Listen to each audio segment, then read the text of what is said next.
Welcome to the Spirit of a Badass, where we celebrate stories of courage, hope, and resiliency. I'm your host, Alecia Jacobson. Hello to all my badasses. It is great to have you here with us today. I am so excited to share my guest with you today. Jamie and I met in Mike Pacchione's speech class a couple summers ago. And when I had the privilege of hearing her story and just a little bit of her story, and I have it now, like full on, you can't see it, like full on body goosebumps and just chills. And just, I was so moved and like just emotional too. Like even now, just talking about, like, I feel so much emotion and mixed with like excitement for all the things that you do. So I'm like, I know that the listeners today will feel the exact same way. So I'm really excited for that, because just remembering that moment with you, I'm reliving it all over again. So I'm so excited. So please welcome Jamie Bruesehoff. She's an award-winning LGBTQ plus advocate, a nationally known speaker, and mother of three, including a transgender child. Her family and work have been featured by media outlets and organizations around the world, including Disney, NPR, Good Morning America, USA Today, The Today Show, CBS News, Human Rights Campaign, the Trevor Project, and Gender Cool Project. With a master's degree from the Lutheran Theological Seminary, Gettysburg, and 20 years of experience working with youth and adults in and outside the church, she strives to create a world where LGBTQ plus young people thrive. She lives in New Jersey with her spouse and children. Her upcoming book, Raising Kids Beyond the Binary, Celebrating God's Transgendered and Gender Diverse Children, is available for pre-order wherever books are sold. And we will be sure and link that in the show notes. So please welcome Jamie. I'm so happy to have you here with us today. Yay, I'm so happy to be here. Thank you for having me. Yes. And I know, like I said, like the goosebumps, for real. It's so crazy. Like I remember that moment sitting with you in that like breakout room and just fully experience that all over again. So I know our listeners will have that same experience with you today. Oh, thank you. So when we were talking, when we were on here before we started, I was saying like you are everywhere. So can you give us kind of a day in the life? Like what does it look like to, just to like do what you do and kind of tell us what it is that you do and give us an overview of what it looks like in your life? Yeah. Oh, that's a big question. I feel like every day is different. So, I mean, I'm an LGBTQ plus advocate. So I work with all sorts of places. I work with schools. I work with corporations. I work with faith communities, especially within Christianity, because that's a big part of my life. And I'm married to a Lutheran pastor. And I help them understand how to create safer and more welcoming spaces for LGBTQ plus young people, especially. And so sometimes that looks like doing like Zoom trainings or consulting. I've been doing a lot more travel than I'm used to, which has like turned my family life a little bit upside down. Or like, earlier this week, I was with the governor of New Jersey as he signed an executive order that supports healthcare for transgender young people and makes New Jersey a safe haven. So like just before we jumped on, I was like doing a media interview via Zoom. And so like every day is different. And then I'm juggling 3 kids and a life and all of those things too. Yeah. So curious, what lights you up the most about those things? Because you have all of these different things that you get to do in a day. Like what part like lights you on fire? I love getting to have conversations with people who really want to learn and who want to do better. I think so often with the LGBTQ plus community, even just saying that acronym, people get tripped up. Like it's a lot and people get overwhelmed, but overwhelmingly people want to do the right thing and want to be supportive. And so when I get to be in conversations, whether it's like a Zoom training or in-person trainings, and people ask like honest questions and you see those ahas and those, oh, this isn't as complicated as I thought it was. And I know that they're going to leave from there and make a difference in someone's life. Like that's why I do what I do. Yeah. And it sounds like you create such a safe environment for them to be able to show up with I don't know how to ask these questions. I want to show up better, but I don't know how, because that can be a little intimidating. So that's really great that they feel so safe in that space with you. Yeah, absolutely. I always tell people, like, I think we're so terrified of messing up. And what I start with all the time is that we're gonna mess up. Like, deep breath, we're just all gonna mess up. And so kind of setting the bar there and knowing that it's not about being perfect or not messing up. It's about how we respond when we make a mistake. It's about being humble and learning and being grateful for the opportunity to do better. But it's not a personal attack. Just because you make a mistake doesn't mean you're a bad person. And that like applies to like all of our life, like, Yeah. right? Whether it's with our partners or our kids or in our own journeys, like it doesn't mean you're a bad person. It's just a learning opportunity. Yep, just a learning opportunity. Perfect. Thank you. Okay, so let's dive in here. Take us to, because your life, you were not always in this sort of advocacy space. Take us to sort of how this bloomed. Like, take us to that moment. And it's probably not a moment, it was moments, I'm sure, but take us there. Yeah, I mean, I think, long story short, on some level, like, I feel like giving birth to my firstborn child changed my life. And I think that's true for a lot of people that have kids. But so when my daughter was born, we thought she was a boy. You know, we said it's a boy. And we knew ourselves her to be a boy. And we were just doing that thing that all new parents do, trying to figure out what it means and how to keep this small thing alive and get through the day to day. And her name's Rebecca. That's what we call her now. And she's been Rebecca for 8 years, but she came out of the womb demanding her voice be heard or no one was going to sleep again. Like we had to follow her lead. Like we read all the parenting books, we asked all the advice, and within like a matter of weeks, we threw them all out because we just knew if we were going to survive this, if we were going to sleep, if she was going to survive this, we just had to follow her lead. And that informed our parenting journey every day since, like, and with my other kids and with everything about her. And so that was like a really solid foundation. And as she got older, she gravitated to typically feminine things. She loved pink and purple and sequins and sparkles. And that was all fine with us. We didn't like, at no point was I was like, oh, you must be a girl. Like that didn't even enter my mind. I didn't really even know what it meant to be transgender then. We said colors are for anyone, clothes are for anyone. You can be any kind of boy you want to be. And it wasn't until a couple of years later, as she got older, around 6, 7, 8, that we started to realize she was in a lot of distress around what it meant to be a boy in the world and about gender expectations. And there was some anxiety that was bubbling up. And so we were just like, it's hard to not fit in the box. Like, again, we assumed like this was about being a boy who wasn't like other boys, and that was okay. But by the time she was 7, we hit kind of a crisis point where she was in some pretty deep anxiety and depression, and nobody prepares you for a 7.5-year-old who wants to die. Nobody prepares you for a 7.5-year-old who is a danger to herself and the people around her. And so I guess that's the next big moment where we had to figure out what that meant. And just, I mean, nothing else mattered. It was just keeping her safe and keeping everyone around her safe and loving her and getting her through that. And so she wasn't at that point saying like, I'm a girl, I'm a girl, I'm a girl. She was just in this deep distress. And so it was through using all of the resources we could find. It was through reading all the books and counseling and support from our family doctor and discovering some like underlying health issues and nutritional changes that changed her mental health for the better and all of these pieces of the puzzle.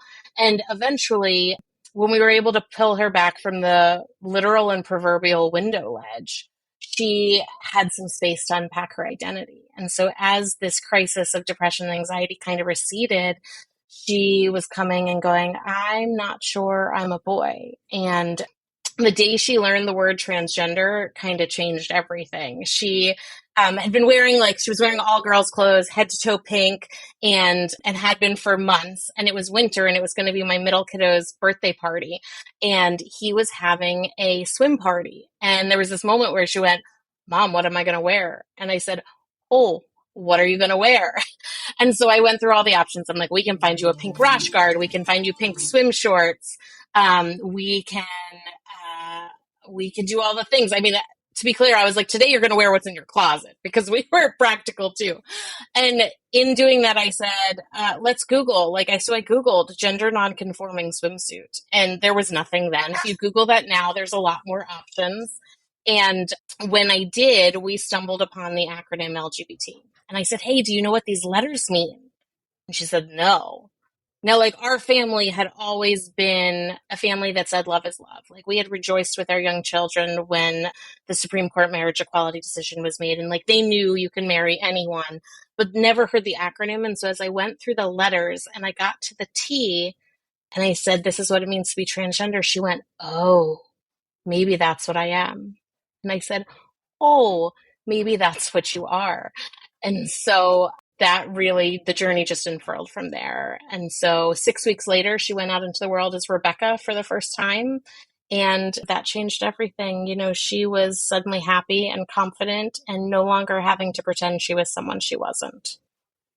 And so that journey and helping everyone around us go on that journey with us, supporting our family, our friends, our church, the school, and those circles of advocacy just got bigger and bigger. And suddenly I was like, oh, I kind of do this for a living.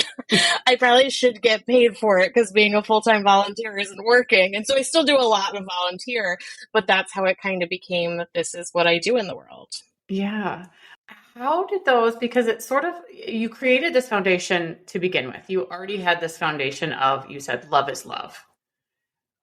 But you have this sort of outside, you said it kept expanding. How did that go? Because that can be a really hard and tricky space to navigate because you're not only navigating your own family transitions and changes, but you're navigating in emotions. You're holding up other people's emotions and navigating all of these things. How did that go? Yeah, it was an adventure. We think of a lot of our life as an adventure, but I mean, what we found was that people didn't necessarily understand, but in knowing and seeing Rebecca, there was something that was very clear. There was this happy, thriving kid. And so, for instance, at church, my spouse was pastor of a small congregation in a rural conservative part of New Jersey, which I know New Jersey doesn't sound rural or conservative, but we have those spaces. And we didn't know how our church would respond. This was big news. This was totally new to them. And so we put some boundaries in place, first and foremost. We said, listen, you don't have to endorse this. You don't have to agree with us. You don't have to run out waving transgender pride flags, but we need you to use her name and pronouns.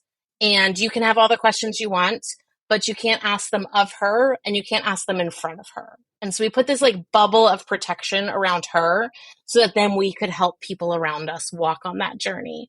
And the first Sunday that Rebecca showed up at church as herself, there was this one person where I was like, if there's going to be a problem, it's this guy. He had an opinion about everything, and everyone on his Facebook page knew it.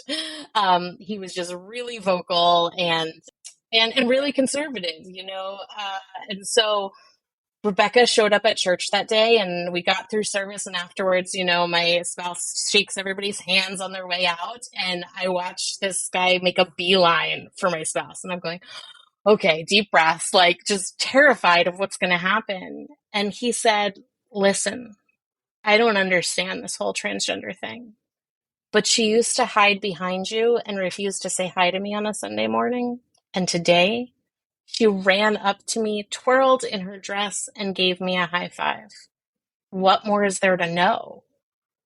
And that's the foundation for everything we do. What more is there to know? There is a happy, thriving young person in front of us who is who God created her to be from our theology, and gets to go and be herself in the world. And that makes the world a better place. Yes, thank you. And I think that was the story. And I get lost for words with this because you have that sort of hold your breath. What am I walking into? What's going to happen here? And then to see that, the beauty in that, and him noticing she twirled, she's not hiding. She's here. That's so wonderful. That is so wonderful. So tell me, what lessons, and there's a lot here, what sort of lessons did you learn throughout your journey? Hmm. Yeah, I mean, I think from the moment Rebecca was born, like learning what it meant to love the person in front of you for who they are and not what you thought they were or what you expected them to be. And that lesson started from the screaming child who didn't do anything according to the baby books, all the way to her saying, like, I'm a girl. This is who I'm meant to be. And it continues, like, as she navigates the world on her own terms. And as my other kids do, like, it's a lesson that she taught us, but it impacts everything I do. We put so many expectations on people, whether it's related to gender roles or relationship or society or whatever it is. And so, really, just knowing that when we can pull away from those expectations, we can be in more authentic relationship with people. And then I think the other thing is that being your fullest self in the world makes the world a better place. And so my daughter has inspired me to be more myself. I came out publicly as bisexual in my late 30s as we were on this journey, because at some point in doing this advocacy work with her and talking about authentically showing up as yourselves, I realized, oh, like, I'm not bringing my full self to the table, like, because I am married to a man and people assume I'm straight, and that's easy, but this is part of who I am. And so she inspired me to share that and kind of claim that part of my identity in a different way. And also to, like, break down those boxes of gender. Like, now I use pronouns that are both she, her, and they, them, because they both feel great to me, and just kind of remind me that I don't have to fit in this tiny box that the world gave me. Okay, thank you. And like you said, that can apply to so many different things. Showing up in your authentic skin and who you are, because I know I work with so many people who they're hiding those spaces, and it causes such that angst, that turmoil, that if, hiding inside, but then physically hiding, like really hiding, when you're like, you said that she would hide behind. And then when she showed up as her full self, she was no longer hiding. And a lot of times that's what people do when they're not showing up authentically. They're hiding and breaking those boxes and creating those connections.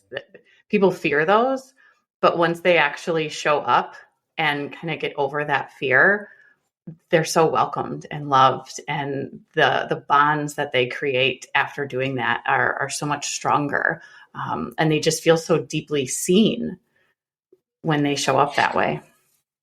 Yeah, and I think we can get this idea in our head that we're selfish for doing this work to be more authentically ourselves, for taking time for ourselves, for, you know, it can feel like navel gazing to, like, do the internal work, but it's not selfish. And even if it was, like, please do selfish things. You should absolutely do selfish things.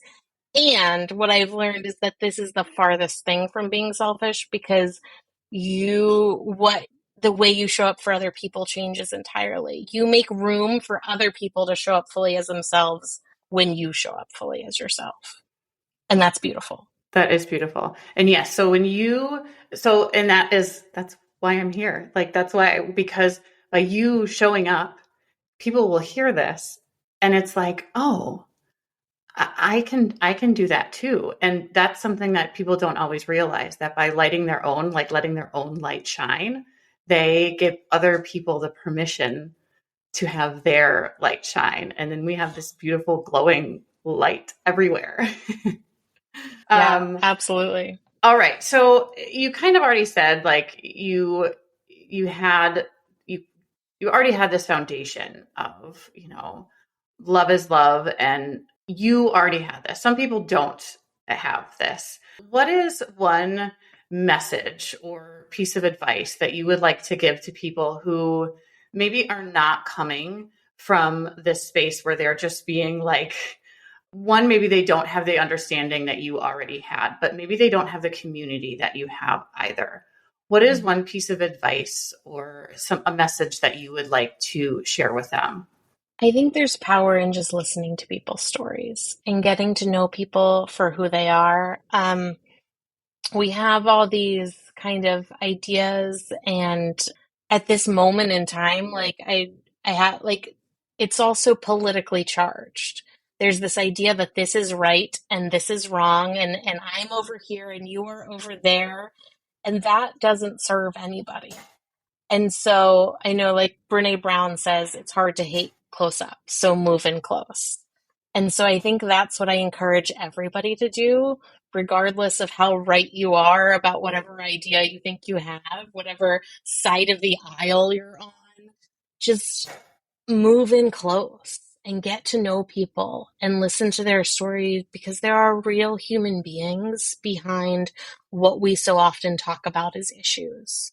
And that we all want the same things. Like, I am raising kids who I want to be functioning human beings, to contribute to society in a positive way, to be happy and healthy and independent and all of those things. And like, I think most parents want that.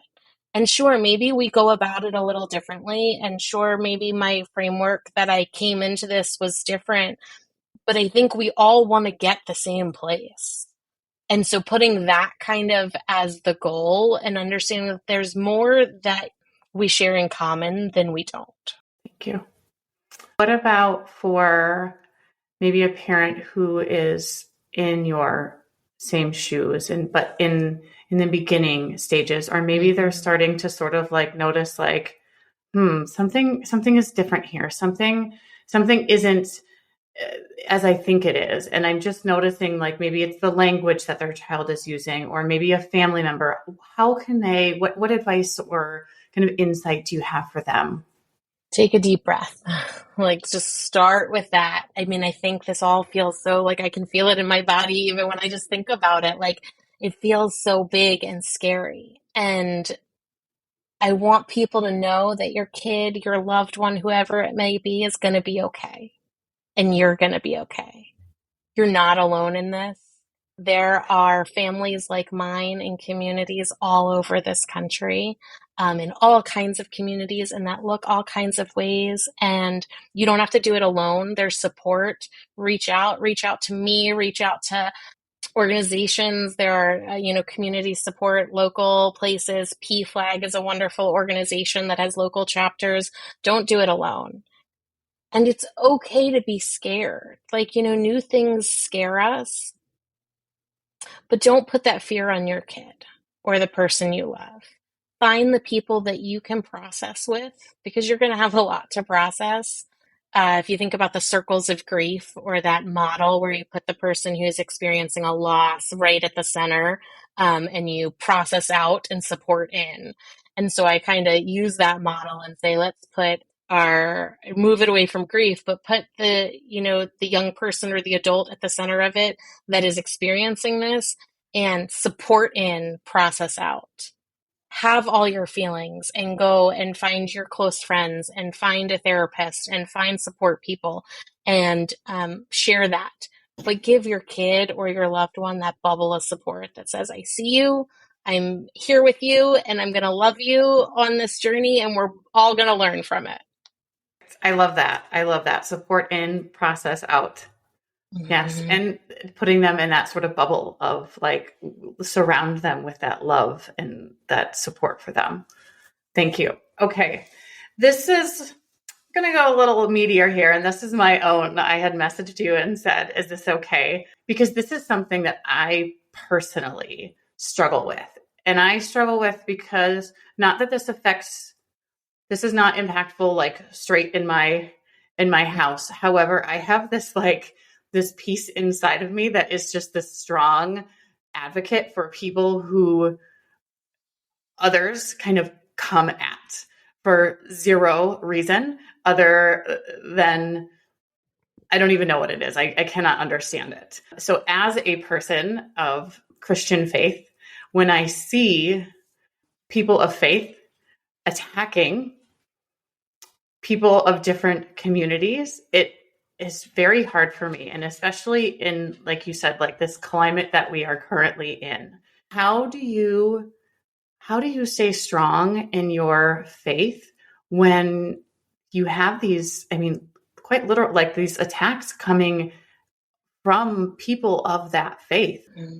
That's something that I struggle with. So I would really love to hear how you do that. Mm-hmm.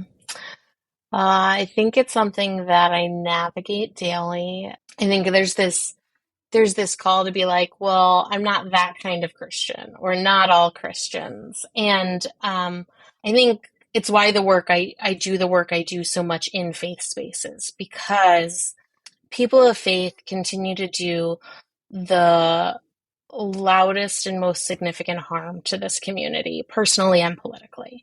We hear from so many people that their parents rejected them because of their faith. Their communities rejected them because of their faith. And I mean, that's not the faith I know. I mean, God calls us to love.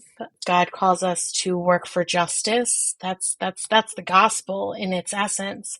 And so I urge people of faith to be boldly, loudly, and joyfully celebratory of this community, because there are so many really loud voices doing harm. And I want parents with LGBTQ plus kids to know that they don't have to choose between their faith and their child. They don't have to choose between their faith and their child. They might have to choose between their child and their church. Because the church is an institution. And institutions, it's human. Like, we do harm, we mess up, we make mistakes, and sometimes we make really big mistakes.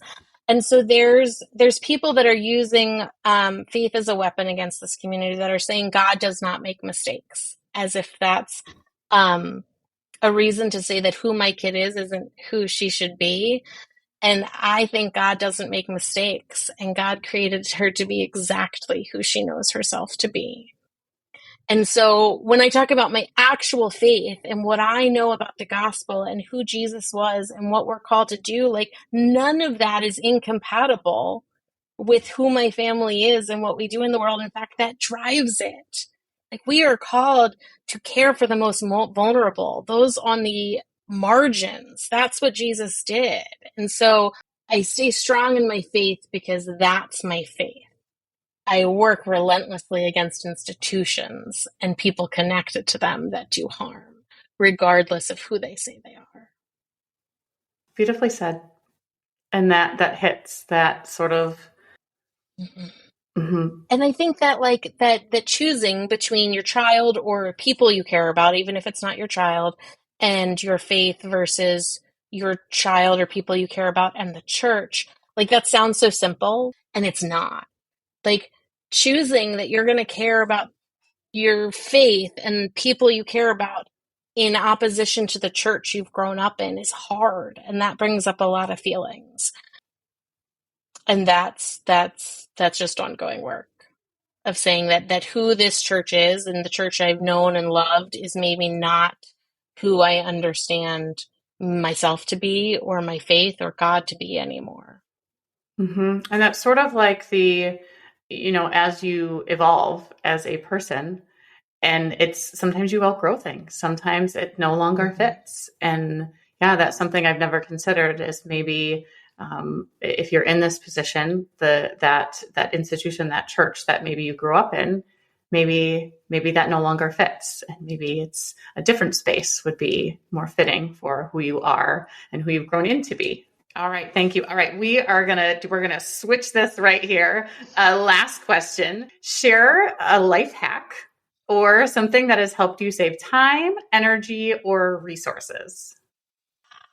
Okay, so something super practical and simple. I said I've been traveling more, which is new to me, and being, someone who travels frequently. And a very simple life hack, and this is not news to many, many people, but it's new for me, is that I've bought 2 of everything so that I don't have to fully unpack my suitcase and repack all of my toiletries and my makeup and all of those things every time I have to pack. And so, like, figuring out my household and raising kids and me being gone more and working more has been, like, just turned everything topsy-turvy, and this is one thing that I just don't have to think so much about because it's all packed and ready to go. Like, not my clothes, but all the other extras. Yes. So that's like super simple. Yeah, I love that. I've never heard of that before. I don't travel much, but I can see how that would be very helpful. That's great. Yeah. And it saves time.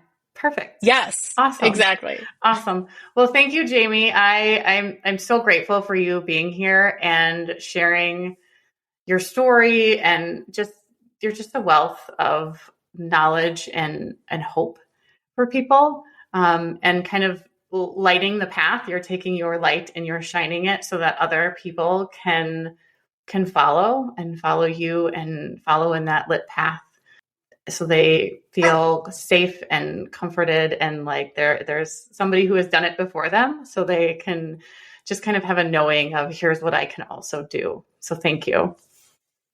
Thank you. Thank you for having me, and thank you for putting your light in the world. It brings me joy all the time. I love it. Awesome. Thanks, Jamie. Spirit of a Badass is a Lit Path Studios podcast and is produced by Jamie Gale and Alecia Jacobson. Music by Shane Ivers. We'll be back with another inspiring interview. Until then, keep your spirits high and your energy badass.